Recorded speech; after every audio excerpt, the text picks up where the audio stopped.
kilala din nyo. Nag-aral ng skills training ng ALS at ngayon ay nagtatagumpay na sa larangan ng elektrikal. Pakilala ko po sa inyo, wala pong iba, si Guido o si San Gregorio. Pero kami ngayon sa Roman nakatira. Pero sa puro tutulong talaga, parang yun talaga yung trabaho ko. Yun! Nagtitinda ng pandesal dati. Tapos, nung merong isang nakapagsabi na pwede daw mag-aaral ng yung sa ANA. Tapos pumunta ako dito kay sir, pumasok ako, pero sa puro tutulong, tapos ko lang talaga, grade 2. Pagdating ko dito, harap talaga ako. Sulat ka ako.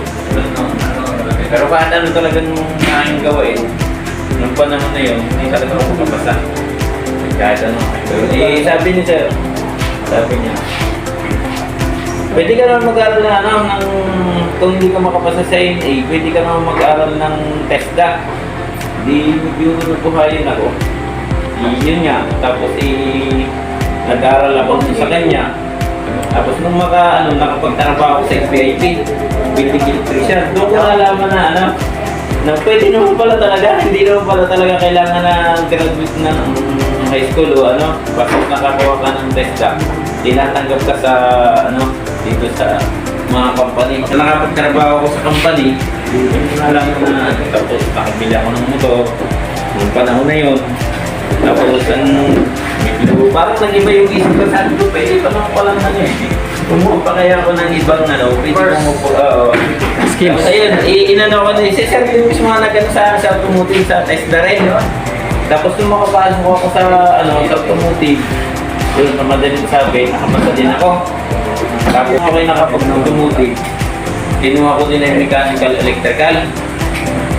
Tapos combination talaga lagi yung dalawa na yun Tapos pumasok ulit ako ng helper kasi hindi ko makakapasok na sa pala Hindi ka naman pwede maging helper kasi maalam ka naman Sabi niya, kasi may kututusin, advance ka ngayon sa kanila kasi certificate ka ng TESDA. Sabi niya, sige po, hanggang sa tumagal din ako sa kanila ng siguro, umabot ako siguro may isang taon din. Tapos pumasok ako sa ibang company. Yung sa mga truck naman, hindi naman po pwedeng laging jeep na lang.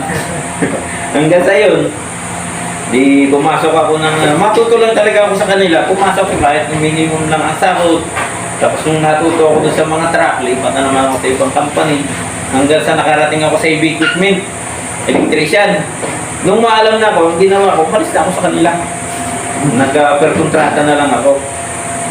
Sa purong totoo lang, nung hindi pa ako nakapag-aral ng sa ALS, hindi ko sukat hindi pumalap sa isip ko na makakasahod ako ng ganun kalaking sahod. Sa loob ng kinikita ko isang linggo, minsan yung bako, kukontratahin ko siya ng 25,000.